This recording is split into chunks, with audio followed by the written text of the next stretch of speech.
What's up, Ferrall freaks? Brian, Mafia, Ciano, back with you once again, wrapping the week up, sending you off to your weekend. Don't worry, this is the last time you're going to see me solo.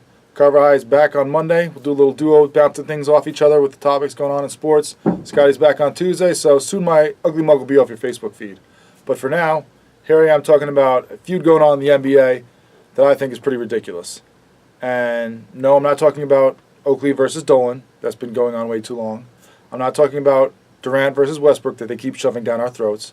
I'm not even talking about Boogie versus the Kings now that he got traded to the Pelicans.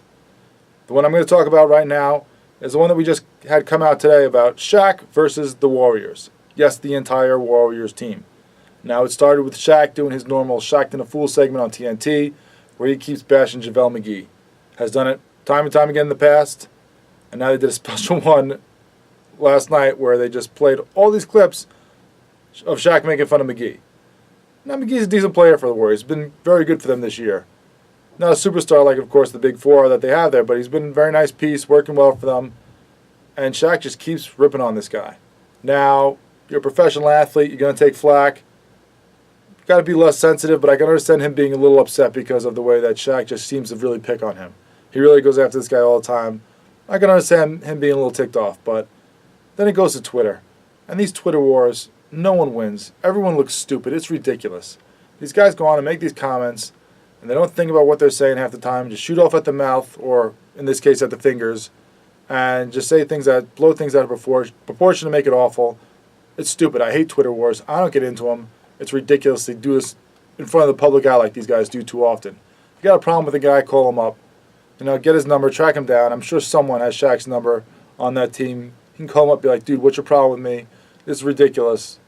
Lay off. Shaq probably going a little overboard on McGee as well.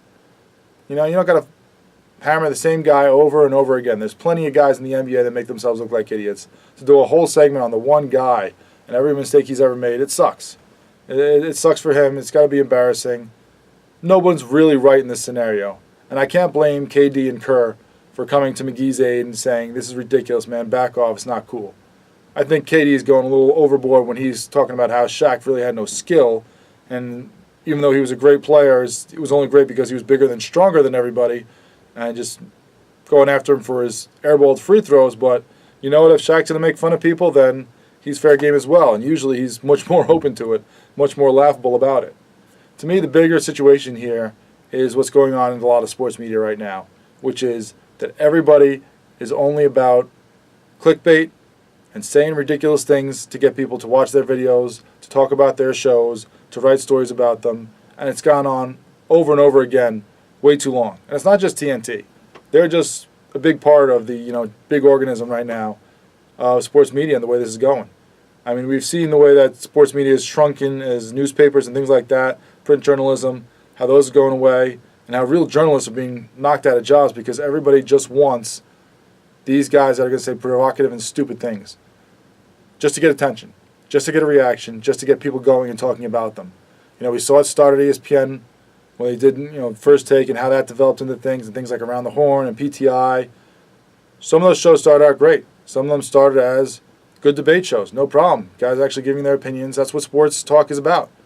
But it developed into a lot of these guys just saying ridiculous stuff just to get attention. And then it moved over to ESPN West, a.k.a. Fox Sports 1, because they brought in the head, former bigwig at ESPN to run things, and all he started doing was bringing in those same ESPN guys over to Fox, giving them the big contracts over there, giving them the same type of shows over there. And they embraced the debate, just kept going on, and it's gone over to TNT as well. I mean, Charles Barkley was a great player, but a lot of the stuff he says is just to tick people off. It's just to get a reaction.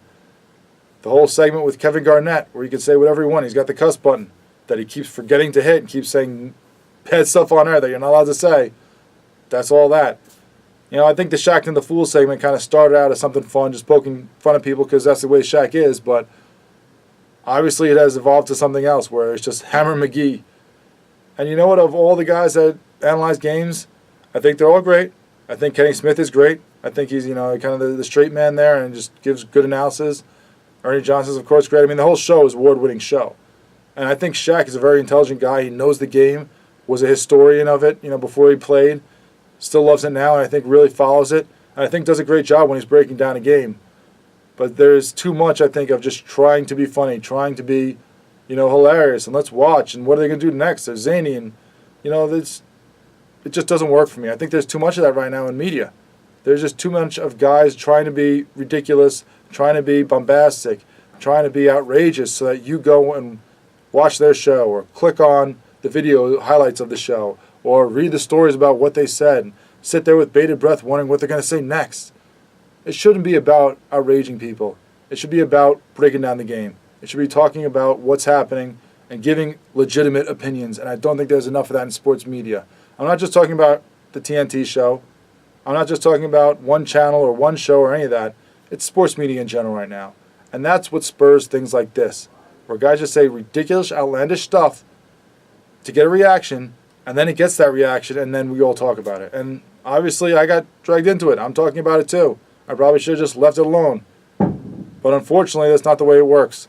Fortunately, we all start talking about it, and we all get dragged in, and it's just talking about stupid stuff instead of talking about the game, instead of talking about what's actually going on the court, instead of talking about, the trade deadline, instead of talking about playoffs and who might dethrone the Warriors or the Cavs, or if we're going to get a third straight matchup with them.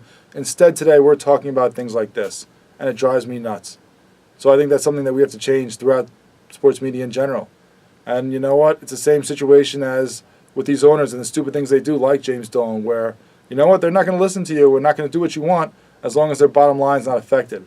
So the only way we're going to change this is if we stop clicking on these highlights from these shows that do this, if we stop reading all these stories, if we stop highlighting the stupid things these guys do and the most outrageous and outlandish things and making it like that's the best part of the show. I mean, if we're going to focus on something, we got to focus on the better parts of the show, the analysis, the breaking down of the game, the knowledge that these guys can actually give of inside a locker room, of inside a team, of inside a player's head that we can't get otherwise.